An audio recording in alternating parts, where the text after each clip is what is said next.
최근 벌어지고 있는 남북 긴장 상황을 맞이해서 접경 지역에 있는 국회의원들이 오늘 남북은 접경 지역에서 벌어지고 있는 적대 행위를 즉각 중단하고 대화에 나서라는 내용으로 오늘 기자회견을 하도록 하겠습니다. 오늘 참석해 주신 의원님들은 우리 양주의 정성호 의원님, 그리고 파주의 윤우덕 박정 의원, 그리고 김포 지역의 김주영 박상혁 의원이 참석했습니다. 또 고양시에서 한준호, 김성희, 그리고 이기현 의원이 참석을 했고, 또 강원도에서 우리 허영 의원께서 참석하셨습니다. 그러면 우리 정성호 의원께서 지금 벌어지고 있는 상황에 대해서 말씀을 해주시게 됐습니다. 예, 경기도양 출신의 정성호 의원입니다. 참으로 걱정되는 상황입니다. 노태우, 김영삼 보수 정부 때부터 일관되게 추진해온 남북의 화해협력, 평화를 정착시키기 위한 노력들이 완전히 무너져가고 있습니다. 김대중 노무현 대통령이 추진했던 남북의 대화와 평화를 정착하기 위한 그 수많은 노력들이 물거품이 되고 있습니다. 문재인 대통령께서 심혈을 기울여갖고 남북이 평화를 완전히 정착시키고 북한이 비핵화로 나갈 수 있는 그런 토대를 만들기 위한 9.16 군사합의라든가 여러 가지 남북 간의 그동안의 노력들이 단번에 지금 무너져 버리고 말은 그런 상황입니다. 그 결과가 현재의 상황입니다. 윤석열 정부의 남북 정책은 아예 없습니다.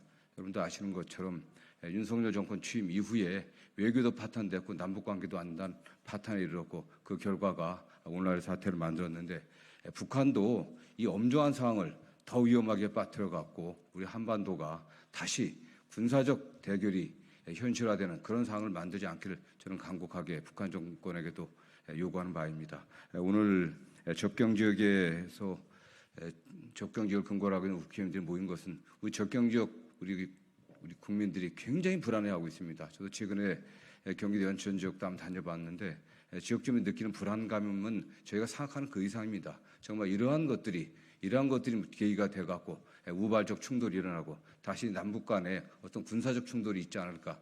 그런 것들이 결국 경기국의 경제를 파탄시키고 더 나아가서 우리 국민들의 어떤 삶의 기초를 파괴할 수 있는 그런 상황이 오지 않을까 매우 우려하고 있습니다. 북한은 이러한 어떤 적대행위를 즉시 중단하고 또 우리 정부도 이에 강으로 맞설 게 아니라 다시 대화를 엮어낼 수 있는, 만들어낼 수 있는 그런 노력들을 해야 될 것으로 보고 있습니다. 그런 의미에서 오늘 경기 북부 또 강원 북부에 있는 의원들이 민주당 의원들의 그런 뜻을 모아갖고 오늘 이런 기자회견을 하게 되었습니다. 국민 여러분들께서도 보다 좀 적극적인 관심을 가져주시길 부탁드리겠습니다. 네, 성명서는 파주, 김포, 고양, 강원을 대표하는 의원님들이 각각 성명서를 발표해 주시겠습니다. 예, 기자회견문을 발표하겠습니다. 남북은 접경 지역에서 벌어지는 적대 행위를 즉각 중단하고 대화에 나서라. 국민안전 위협하는 대남 오물 풍선 살포, 대북 확성기 방송, 대북 전단 살포 중단해야 한다. 최근 접경 지역에 마치 폭풍 전야를 방불케 할 정도의 긴장감이 맴돌고 있다. 하나의 유령, 기억하기도 싫은 전쟁의 유령이 한반도에 떠돌고 있다. 이에 우리는 남북 당국이 일련의 적대 행위를 멈추고 대화에 나설 것을 강력히 촉구한다. 지난 5월 28일 북한은 1612여 개 이상의 풍선을 통해 오물을 무단 살포했고 서해 지역에서는 북한의 GPS 전파 교란 공격이 자행됐다. 6월 1일에는 북한의 2차 대남 오물풍선 살포가 이어졌다. 6월 6일 국내 탈북민 단체는 대응 성격의 대북전단을 살포했고 중단한다던 북한의 오물 풍산 살포는 8일 또다시 이어졌다. 2월 10일 현재까지 총 4차례 대남 오물풍선 살포가 이어졌고 이에 앞으로 얼마나 계속될지 모르는 상황이다. 이에 우리 정부는 북한의 행위를 용납할 수 없다며 6월 5일 9.19 군사합의의 전체 효력을 정지했고 대북 확성기 방송 재개를 결정해 6월 9일 방송을 송출했다. 2018년 이후 약 6년여 만에 대북 확성기 방송을 재개했다. 1년의 과정에서 접경지역 주민을 비롯한 우리 국민은 고조하는 긴장감에 밤잠을 이루지 못하고 멍하니 하늘만 바라보고 있다.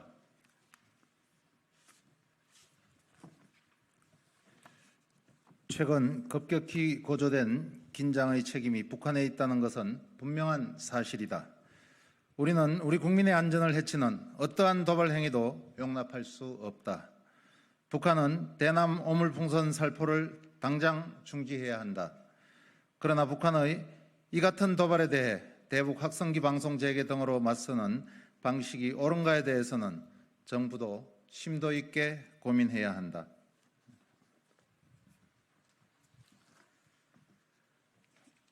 대북 확성기 방송 재개가 북한의 군사적 도발을 멈추게 할 수 있는가? 이 방식은 우발적 군사 충돌로 이어지게 만드는 악수가 될 것이라는 전망이 우세하다. 대북 확성기 재개 카드는 매우 1차원적인 사고방식이다. 남북관계의 고차 방정식을 1차 방정식으로 푼다면 결론은 군사적 긴장감 고조, 더 나아가 군사적 충돌밖에 없다. 역사적으로 대북 확성기에 대응한 북한의 우발적 군사적 행동이 실제 있었고 특히 2015년에는 남북이 상호 무력 행동에 나서 충돌 직전에 이르는 상황도 발생했다. 즉 모든 피해는 서로에게 돌아왔고 코리아 리스크가 커지는 악순환이 되었다. 지금과 같은 남북의 대응으로 물리적 충돌이 또다시 벌어진다면 피해는 고스란히 국민의 몫이 된다. 국가는 국민을 안전하게 보호하는 것이 제1의 임무이다. 따라서 국민을 위험에 노출시키는 것은 직무유기이다. 그것은 북한도 마찬가지이다.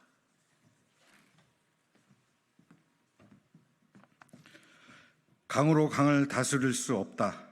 강과 강이 만나면 불꽃이 튈 뿐이다. 그러기에 남북 양국이 현명한 전략적 선택을 해야 한다. 이에 남북 당국에 강력히 촉구한다.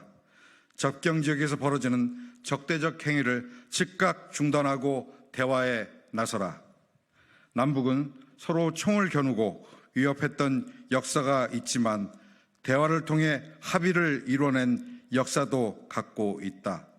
상호 국민의 안전을 위해 백해무익한 도발 행위를 멈추고 대화에 나서야 한다. 북한은 오물풍선 살포를 멈추고 우리 정부는 대북 확성기 방송을 중단하고 국내 탈북민 단체의 대북 전단 살포를 자제시켜야 한다. 그것이 대화의 시작이다. 특히 윤석열 정부는 대북 확성기 방송이 접경 지역 주민들에게 괴로운 일이라는 점도 잊어서는 안 된다. 분단 이후 약 70년간 이어진 대남 확성기 방송 때문에 접경 지역의 주민들은 밤잠을 제대로 이루지 못했다. 이러한 고통의 시간을 다시 감내하라고 국가가 요구해서는 안 된다. 국가 안보를 이유로 끝없는 희생은 이제 중단되어야 할 것이다. 2024년 6월 10일 더불어민주당 접경지역 국회의원 정성호, 윤우덕, 박정, 김주영, 박상혁, 한준호, 허영, 김성회, 김영환, 이기현, 일동. 고맙습니다.